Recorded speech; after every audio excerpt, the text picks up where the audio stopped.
하늘의 문을 여소서. 이곳을 주목하소서. 주를 향한 노래가 꺼지지 않으니 하늘을 열고 보소서. 이곳에 임재하소서. 주님을 기다립니다. 기도의 향기가 하늘에 닿으니 주여 임재하여 주소서. 이곳에 오셔서 이곳에 오셔서 이곳에 앉으소서. 이곳에서 드리는 예배를 받으소서.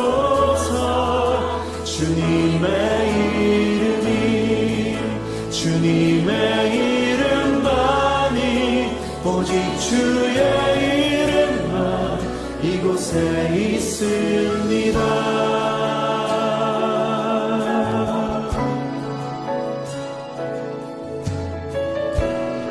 다시 한번 고백하며 나아갑니다. 하늘의 문을 여소서. 하늘의 문을 여소서. 이곳을 주목하소서. 주를 향한 노래가 꺼지지 않으니 하늘을 열고 보소서. 이곳에 임재하소서. 주님을 기다립니다. 기도의 향기가 하늘에 닿으니 주여 임재하여 주소서.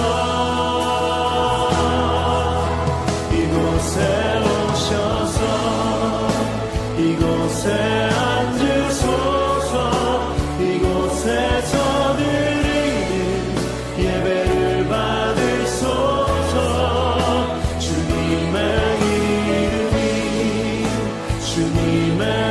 이름만이 오직 주의 이름만 이곳에 이곳에 오셔서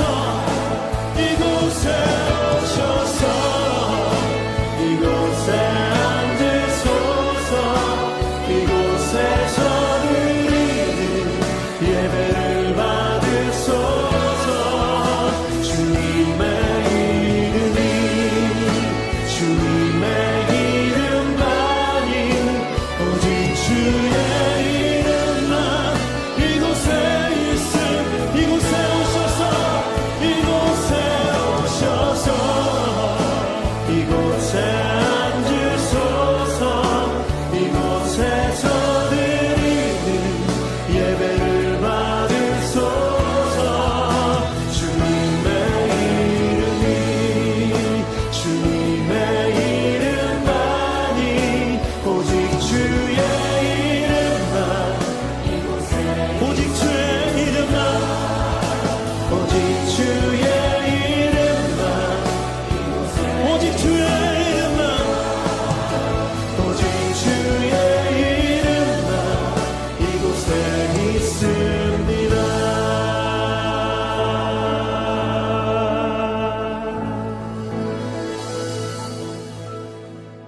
우리 다 함께 사도신경 고백하심으로 12월 18일 주일 예배를 하나님께 올려드리겠습니다.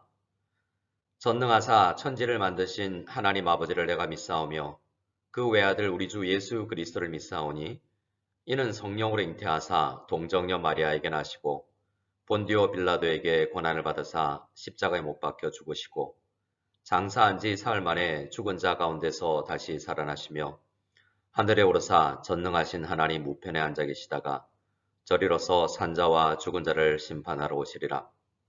성령을 믿사오며 거룩한 공예와 성도가 서로 교통하는 것과 죄를 사하여 주시는 것과 몸이 다시 사는 것과 영원히 사는 것을 믿사옵나이다. 아멘. 교회 소식 나누겠습니다. 공지를 받으시고 주보를 받으신 것처럼 오늘부터 온라인으로 예배를 드리게 되었습니다. 새벽 기도회는 월요일부터 금요일까지 현장에서 드리도록 합니다. 수요 예배와 금요 기도회 그리고 로덴 카페는 휴무에 들어가는데요. 하루속히 현장에서 모임을 가질 수 있도록 우리 성도님들이 계시는 곳에서 간절히 기도해 주시면 감사하겠습니다. 교육부서도 오늘부터 줌으로 실시간 예배를 드립니다. 시간 참고하시기 바랍니다. 유치부와 초등부는 연합으로 함께 예배를 드립니다. 오늘 5기 새가족 마지막 교육과 수료식이 있습니다. 오늘 수료하시는 모든 성도님들이 몸된 교회에 잘 정착할 수 있도록 축복해 주시고 기도해 주시면 감사하겠습니다. 2023년 봉사자 계속 모집하고 있습니다. 기도하시면서 신청서를 써주시면 감사하겠습니다. 서리집사 추천도 계속 받습니다. 기도하시면서 서원해 주시거나 추천해 주시면 감사하겠습니다. 온라인 헌금 안내입니다. 네이버 카페 교회 소식 온라인 헌금 안내에 따라서 온라인으로 헌금을 하시거나 개별적으로 현장에 오셔서 헌금함에 헌금을 드리실 수가 있습니다. 네이버 카페에 들어가면 자세한 안내가 되어 있습니다. 참고하시기 바랍니다. 계좌 송금도 할 수 있고요. 위챗 QR코드를 통해서 헌금하실 수도 있습니다. 헌금을 하실 때 성함과 함께 헌금 번호를 써주시면 감사하겠습니다. 감사 제목에도 메모를 통하여서 제목을 써주실 수가 있겠습니다. 참고하셔서 우리 교회가 이 어려운 가운데서도 든든히 서 나아갈 수 있도록 우리 함께 힘썼으면 좋겠습니다. 우리 함께 드린 헌금을 위해서 함께 봉헌기도 올려드리겠습니다. 하나님 아버지 감사를 드립니다. 각양의 감사로 이 어려운 중에서도 각종 감사로 하나님 앞에 나아가는 성도님들이 있습니다. 여호와 일에 예비하시는 하나님을 찬양하며 우리와 동행하시며 선한 길로 인도하시는 하나님께 감사하며 자녀들의 학교 생활을 잘 할 수 있음에 감사하며 우리의 목자 되신 주님을 신뢰하며 하루하루 살아갈 수 있게 해주심에 감사하며 믿음으로 승리할 수 있도록 도와주심에 감사하고 은혜 위에 은혜 주심을 감사하는 성도님들이 있습니다. 범사에 감사하며 은혜에 감사하는 모든 성도님들의 그 감사에 주께서 축복을 더하셔서 더 풍성한 감사가 있게 해 주시옵소서. 어려운 환경 속에서 직장의 어려운 환경 속에서 우리를 지켜주셔서 뛰어넘을 수 있는 믿음과 힘을 주시며 때로는 피해 나갈 수 있는 지혜도 허락하여 주시옵소서. 돕는 손길들을 붙여주셔서 이 어려울 때도 힘있게 때로는 지혜롭게 잘 헤쳐나갈 수 있는 은혜가 우리 가정과 직장에 우리 공동체 위에 넘치게 하여 주시옵소서. 주께서 은혜 다하여 주실 줄 믿사옵고 우리 구주 예수 그리스도의 이름으로 감사하며 기도드리옵나이다. 아멘. 우리 함께 오늘 보실 말씀은 마태복음 1장 18절에서 25절입니다. 우리 같이 18절부터 천천히 말씀을 같이 읽도록 하겠습니다. 예수 그리스도의 나심은 이러하니라. 그의 어머니 마리아가 요셉과 약혼하고 동거하기 전에 성령으로 잉태된 것이 나타났더니 그의 남편 요셉은 의로운 사람이라. 그를 드러내지 아니하고 가만히 끊고자 하여 이 일을 생각할 때 주의 사자가 현몽하여 이르되 다윗의 자손 요셉아 내 아내 마리아 데려오기를 무서워하지 말라. 그에게 잉태된 자는 성령으로 된 것이라. 아들을 낳으리니 이름을 예수라 하라. 이는 그가 자기 백성을 그들의 죄에서 구원할 자이심이라 하니라. 이 모든 일이 된 것은 주께서 선지자로 하신 말씀을 이루려 하심이니 이르시되 보라 처녀가 잉태하여 아들을 낳을 것이요 그의 이름은 임마누엘이라 하리라 하셨으니 이를 번역한즉 하나님이 우리와 함께 계시다 함이라. 요셉이 잠에서 깨어 일어나 주의 사자의 분부대로 행하여 그의 아내를 데려왔으나 아들을 낳기까지 동침하지 아니하더니 나음에 이름을 예수라 하니라. 아멘. 오늘은 대림절 넷째 주입니다. 다음 주는 우리 모든 그리스도인들이 1년 중 가장 중요한 날로 여기는 성탄절이죠.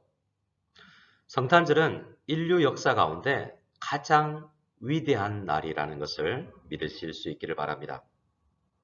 오늘 우리는 성탄을 맞이하며 그 의미에 대해서 함께 묵상하기를 원합니다.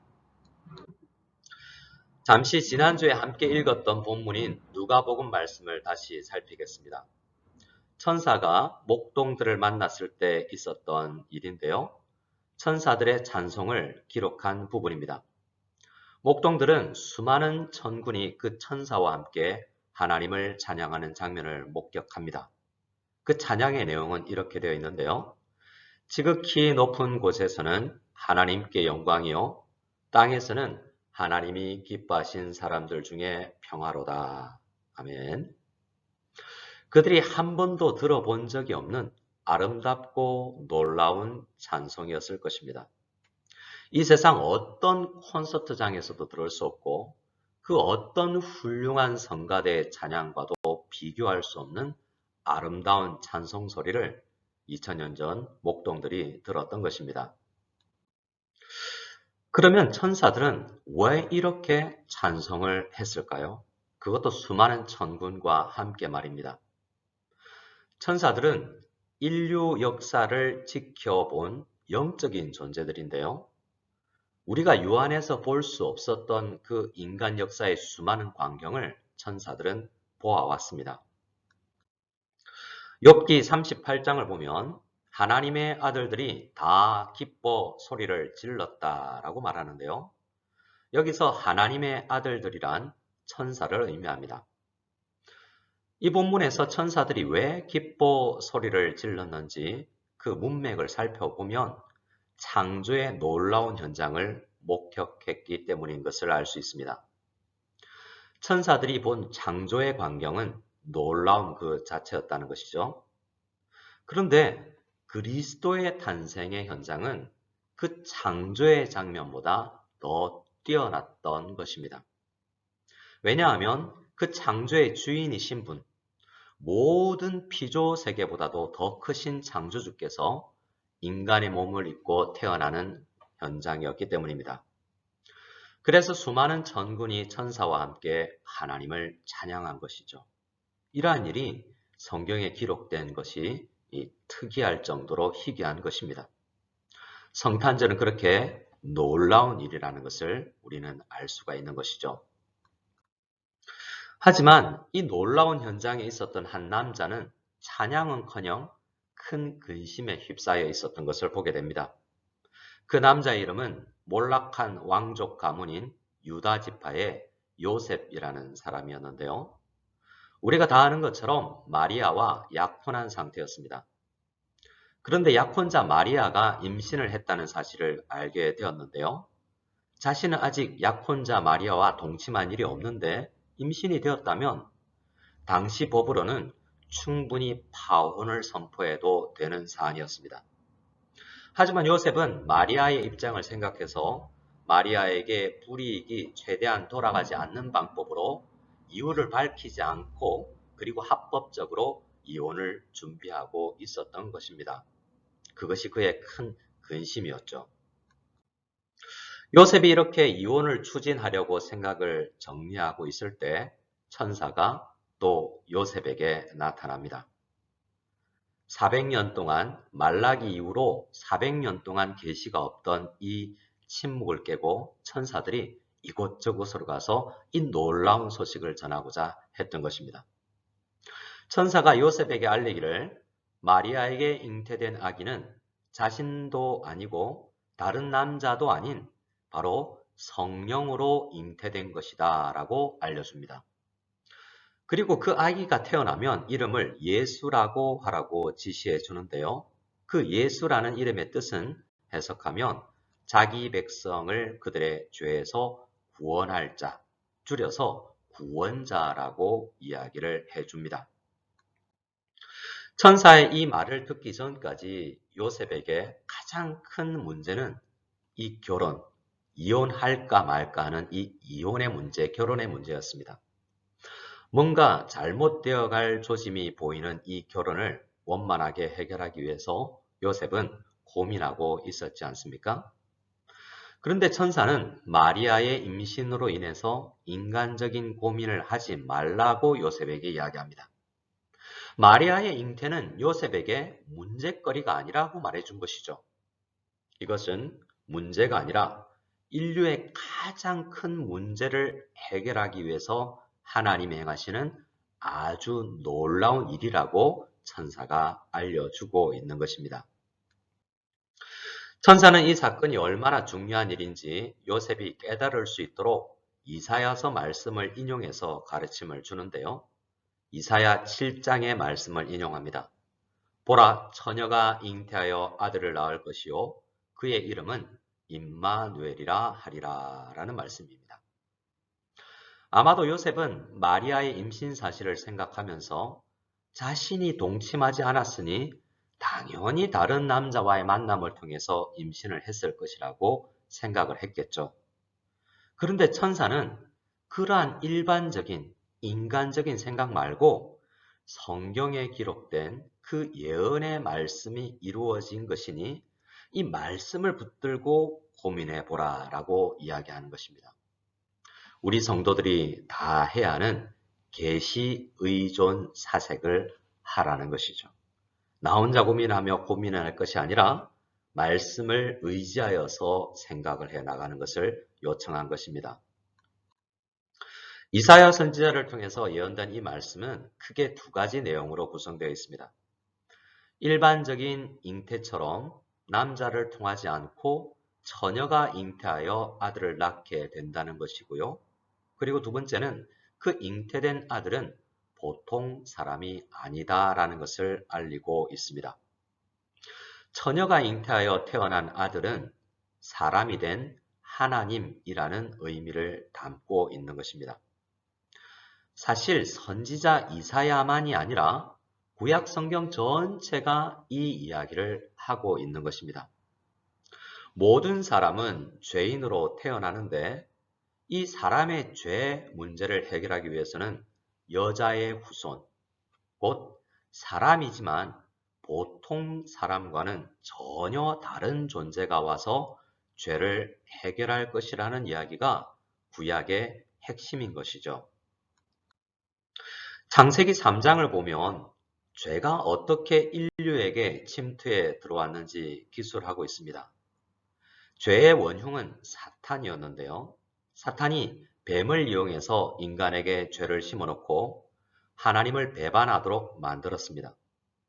사탄은 하나님의 자리를 넘보는 존재로서 어떻게 해서든 하나님이 가장 사랑하는 피조물인 사람들을 하나님과 멀어지게 하려고 갖은 방법을 다 사용하는 타락한 하나님의 원수입니다. 사탄은 아담과 하와를 거짓말로 속여서 죄를 짓게 만들었다는 것을 창세기 3장 초반부를 통해서 알 수 있습니다. 죄를 지은 인류는 곧 하나님과 멀어지고 하나님의 선한 형상을 잃어버리고 모든 생각에 죄의 영향을 받게 됩니다. 창세기는 죄의 영향으로 가장 대표되는 것이 사랑하는 사이, 사랑해야만 하는 사이가 서로를 원망하는 사이가 되게 하는 것이라고 말해주고 있습니다. 죄가 만들어내는 가장 대표적인 것이 사랑이 깨어지고 원망하는 사이가 되는 것이라는 것입니다. 가장 사랑하는 사이인 부부가 서로를 탓하는 장면을 우리는 타락 후에 보게 됩니다. 아담은 이렇게 하나님 앞에 대답합니다. 하나님이 주셔서 나와 함께 있게 하신 그 여자 그가 그 나무 열매를 내게 주므로 내가 먹었나이다 라고 말이죠.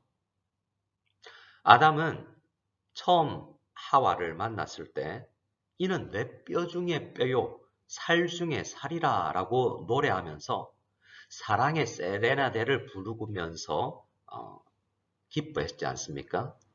그런데 그 아담이 자신의 아내를 그 여자라고 부르며 여자 탓이라고 고발하고 있는 장면을 우리는 보게 됩니다. 서로가 멀어지기 시작한 것이죠. 아내인 하와는 무엇이라고 말합니까? 여자가 이르되 뱀이 나를 꾀므로 내가 먹었나이다 라고 하와가 말합니다. 여자는 자신의 잘못은 생각하지 않고 뱀에게 핑계를 대고 있는 것이죠. 물론 뱀이 나쁜 역할을 했지요. 하지만 죄의 특성은 자신의 잘못은 숨기고 다른 이의 잘못을 크게 보게 만드는 것입니다. 이렇듯 죄는 사랑하는 사이를 갈라놓습니다. 하나님과 사람 사이, 남편과 아내 사이, 성도와 성도 사이를 갈라놓는 것이 죄인 것입니다. 그것이 사탄이 가장 원하는 것이요, 사탄이 목적하는 것입니다. 예수님께서 창세기 아담과 하와의 결혼을 예로 들면서 이렇게 말씀을 하셨는데요. 하나님이 짝지어 주신 것을 사람이 나누지 못할지니라 라고 말씀하셨습니다. 하나님께서 짝지어 주신 관계는 그 누구도 나누지 못한다는 것입니다. 그런데 사탄이 개입해서 죄가 들어오면서 나누어지려는, 분리되려는 현상이 일어났던 것입니다.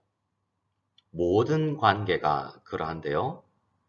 우리 하나님께서 짝지어준 교회 공동체가 나누어지려는 현상이 일어나면 우리는 즉시 사탄의 개입을 의심해야 하는 것입니다. 하나님은 죄로 인하여서 망가진 세상을 회복하는 유일한 방법으로 여자의 후손이 개입하셔야 함을 죄가 세상에 들어온 바로 그때 벌써 말씀을 하셨습니다. 죄인들에게 복음이 선포된 것이죠. 그래서 우리가 이것을 잘 아시는 것처럼 원시 복음이라고 부릅니다. 하나님은 여자의 후손이 사탄의 머리를 상하게 할 것이라고 말씀을 하셨습니다.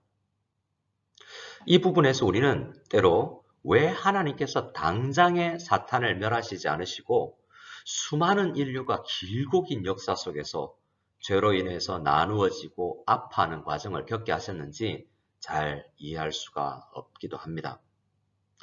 그러나 우리가 알고 있는 것은 분명히 하나님이 크신 뜻이 있으셔서 섭리로 그렇게 하셨다라는 것이죠. 하지만 그리스도께서 인간의 몸을 입고 여자의 후손으로 탄생하셔서 십자가에서 죄를 해결하시기 전에도 그 구약 시대에도 그리스도는 성도들을 보호하셨다라는 것을 우리는 알 필요가 있습니다. 구약 성경 역사는 그리스도께서 구약 시대에 성도들을 보호해 오셨다는 것을 깨닫게 합니다. 성도의 가정이 깨어지는 것을, 교회가 나누어지는 것을 보호해 오셨다는 것이죠. 아브라함이 애굽에서 두려워서 아내 사라를 누이라고 속였을 때 그 가정은 깨어질 위기에 있었지 않습니까? 그때도 그리스도께서 아브라함과 사라의 가정에 개입하셔서 그 가정을 지켜주셨던 것처럼 말입니다.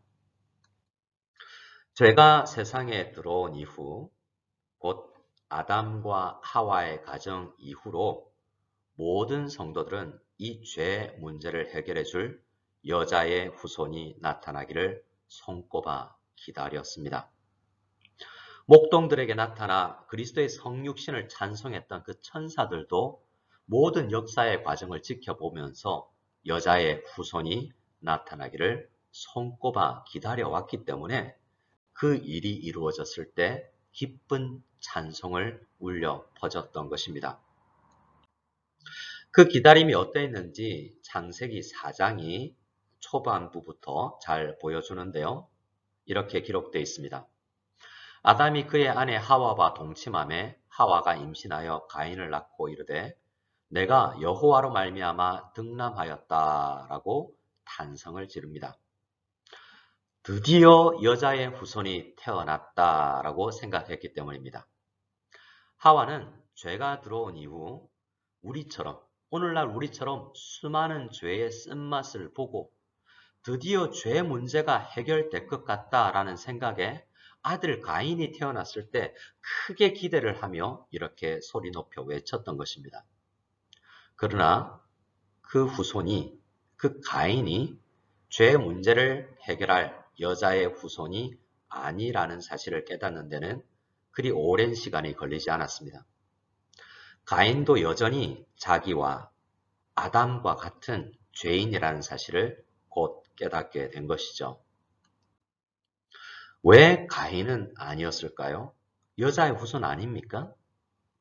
그런데요, 성경을 자세히 보면 가인은 여자의 후손이 아니라 남자와 여자의 후손이었다라고 말합니다. 아버지 아담과 어머니 하와, 그리고 그들 사이에 태어난 똑같은 죄인이었던 것이죠. 약속된 구원자가 아니라는 말입니다. 죄에서 그들을 구원할 자는 남자와 여자의 후손이 아니라 여자의 후손이기만 해야 하기 때문입니다. 그리스도께서 남자와 여자의 후손이라면 사람이기만 한 거죠. 그리스도께서는 구원자께서는 사람이기만 한다면 혹은 하나님이시기만 한다면 구원자가 될 수 없습니다. 왜냐하면 하나님은 고난을 받으실 수 없으시기 때문이죠. 하나님의 속성상 모든 고난을 무한히 초월해 계시기 때문입니다. 하나님은 고난받으실 수가 없는 분입니다. 사람을 그 죄에서 구원하시기 위해서는 그리스도는 사람이시면서 동시에 하나님이신 여자의 후손이어야 했던 것입니다. 그래서 성육신이 우리의 죄 문제를 해결하기 위한 놀라운 계획이라는 점에서 우리는 찬양을 해야 합니다. 그리스도가 육신을 입으신 이유가 우리를 대신해서 죄의 형벌을 받을 수 있는 사람으로 태어난 것이라는 것입니다. 하지만 한편으로 이러한 생각을 해보면 큰 아픔이 몰려오는 것도 사실입니다. 근본 하나님의 본체이신 그리스도께서 그 놀라운 창조자의 지위를 버리시고 자기를 비워 종의 형체를 가지사 사람들과 같이 되신 이 낮추심을 생각하면서 우리는 그의 아들을 보내신 하나님 아버지의 그 깊은 사랑을 생각하면서 마음이 아주 짠해오는 것입니다. 깊은 감사가 솟아나기 시작하는 장면이죠.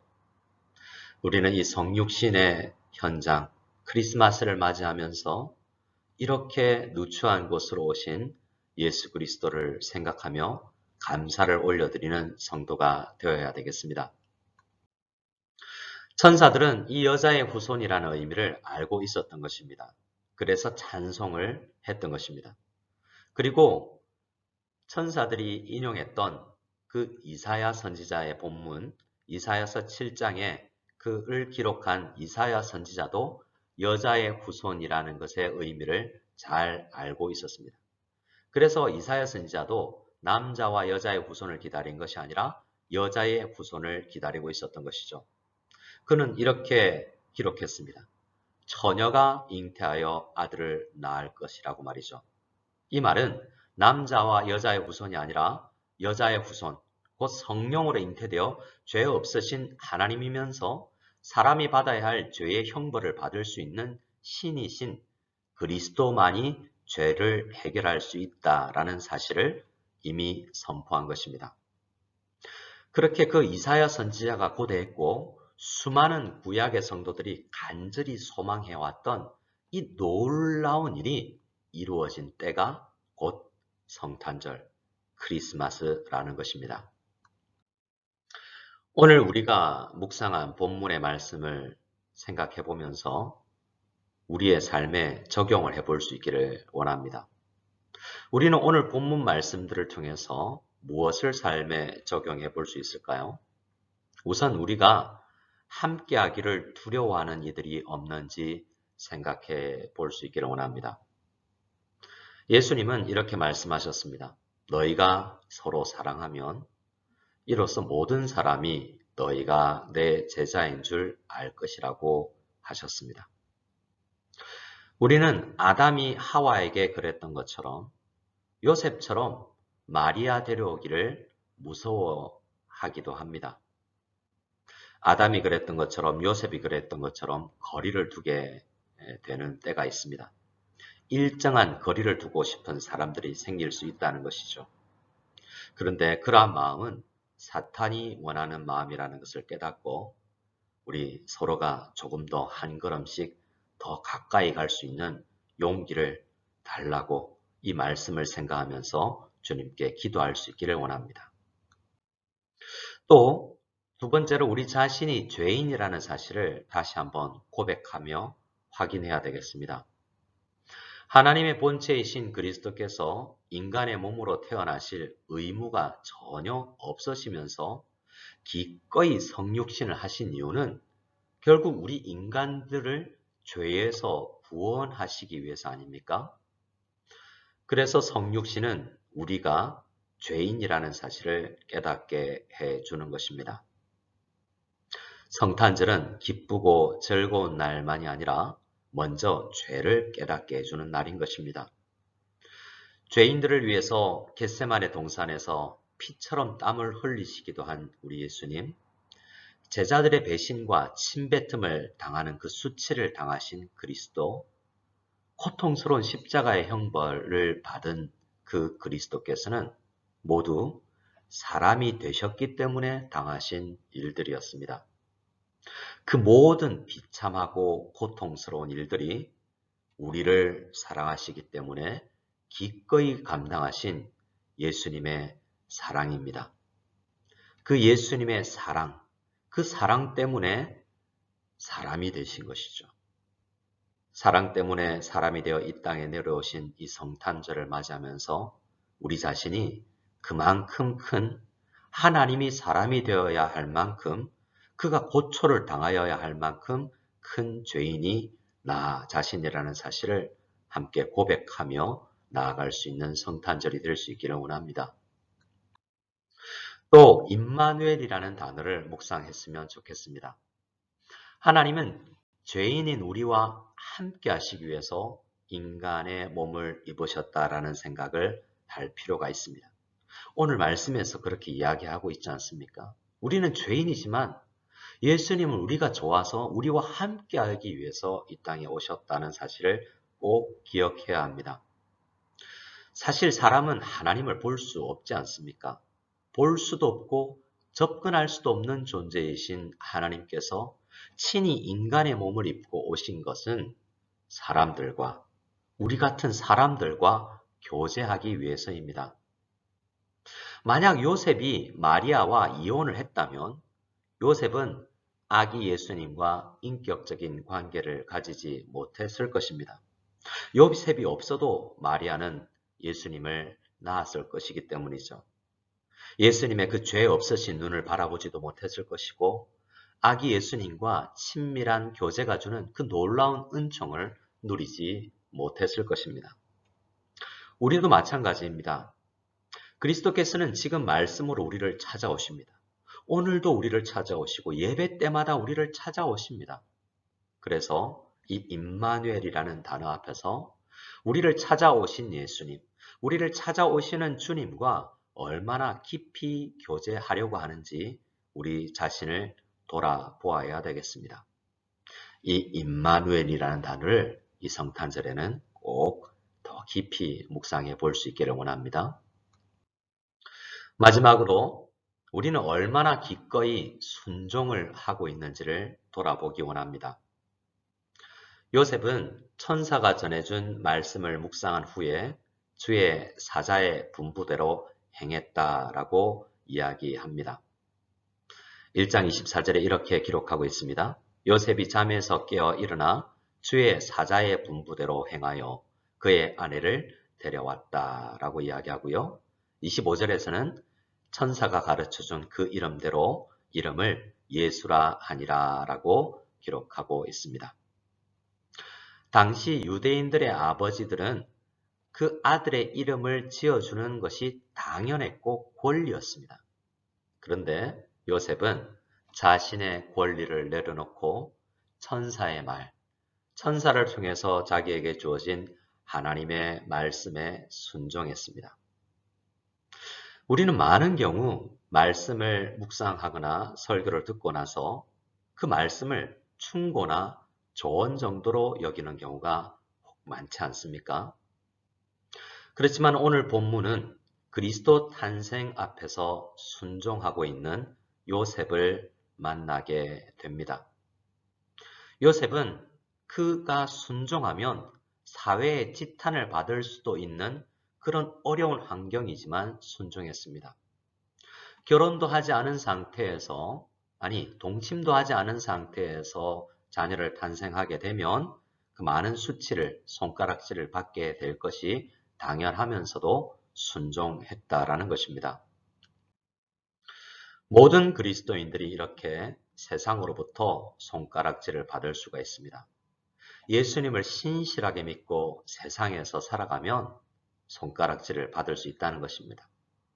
세상은 우리에게 고리타분하다고, 왜 세상에 적당히 섞이지 못하냐고 주장합니다. 하지만 우리는 아버지의 뜻을 기꺼이 순종해서 이 땅에 내려오신 그리스도의 그 성육신과 또 주님의 말씀을 전해 듣고 순종했던 요셉의 순종을 보면서 우리도 순종이라는 단어를 묵상해 보아야 되겠습니다. 이번 성탄절을 맞이하면서 이렇게 순종, 임마누엘 이런 단어를 깊이 묵상해 볼 수 있는 우리가 다 될 수 있기를 소원합니다. 그리고 죄가 만들어 놓은 그 거리감을 더 좁힐 수 있는 주님 도와주십시오. 복음으로 이 땅에 오신 우리 주님의 은혜로 우리가 더 가까워지기를 원합니다. 간절히 기도하며 나아가는 우리가 될 수 있기를 원합니다. 성탄절을 맞이하면서 이 한 주간 그리스도께서 오신 이유를 더 깊이 묵상하시는 우리 모두가 될 수 있기를 원합니다. 마지막으로 한 가지 더 우리가 적용해 본다면요. 천사들처럼 이 성탄절을 맞이하면서 찬송할 수 있는 우리가 다 될 수 있기를 원합니다. 비록 우리가 모여서 성탄 발표회를 하지 못할지라도 각 가정에서 성탄 발표회를 가지면서 영상으로 한번 찍어서 저희 교역자들에게 전달해 주시면 저희가 영상을 잘 편집해서 함께 천사들처럼 여호와의 탄생, 우리 그리스도의 탄생을 축복할 수도 있겠다라는 생각을 가지게 됩니다. 성탄을 맞이하면서 깊이 우리 주님의 오심을, 예수 그리스도의 나심을 묵상할 수 있는 저희들이 다 될 수 있기를 소원합니다. 축도 드리심으로 예배를 폐하겠습니다. 이제는 주 예수 그리스도의 한이 없는 은혜와 하나님 아버지의 사랑과 성령의 교통하심이 말씀을 듣고 이 땅에 성부 하나님의 뜻을 순종하여서 인간의 몸을 입고 내려오신 그리스도의 한없는 사랑을 생각하며 나에게 주어진 인생을 순종으로 임마누엘을 즐기며 누리며 살기로 간절히 기도하며 나가는 모든 무성연합교회 성도들 머리 위에 지금으로부터 영원까지 함께 계실지어다. 아멘.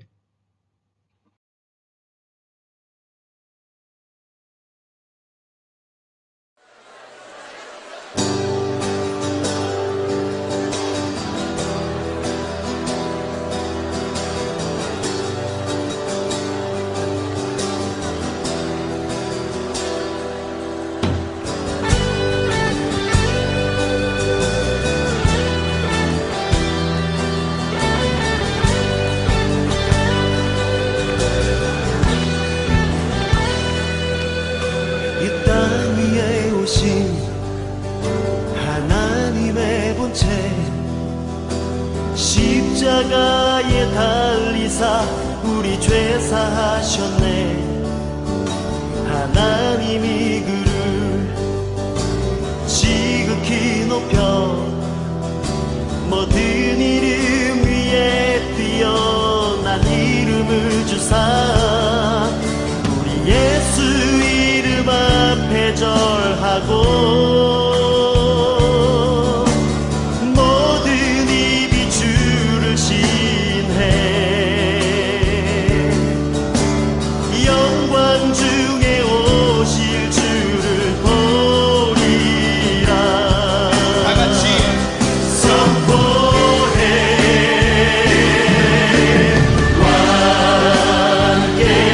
만세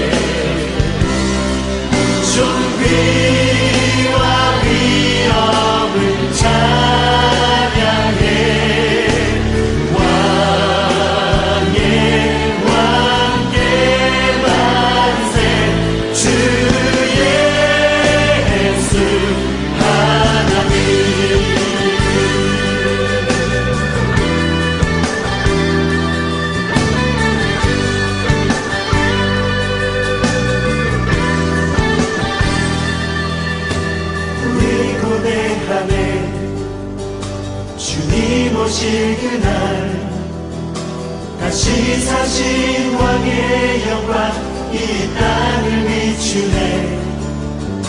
사단의 권세는 주 앞에 무너져 생명과 진리의 주권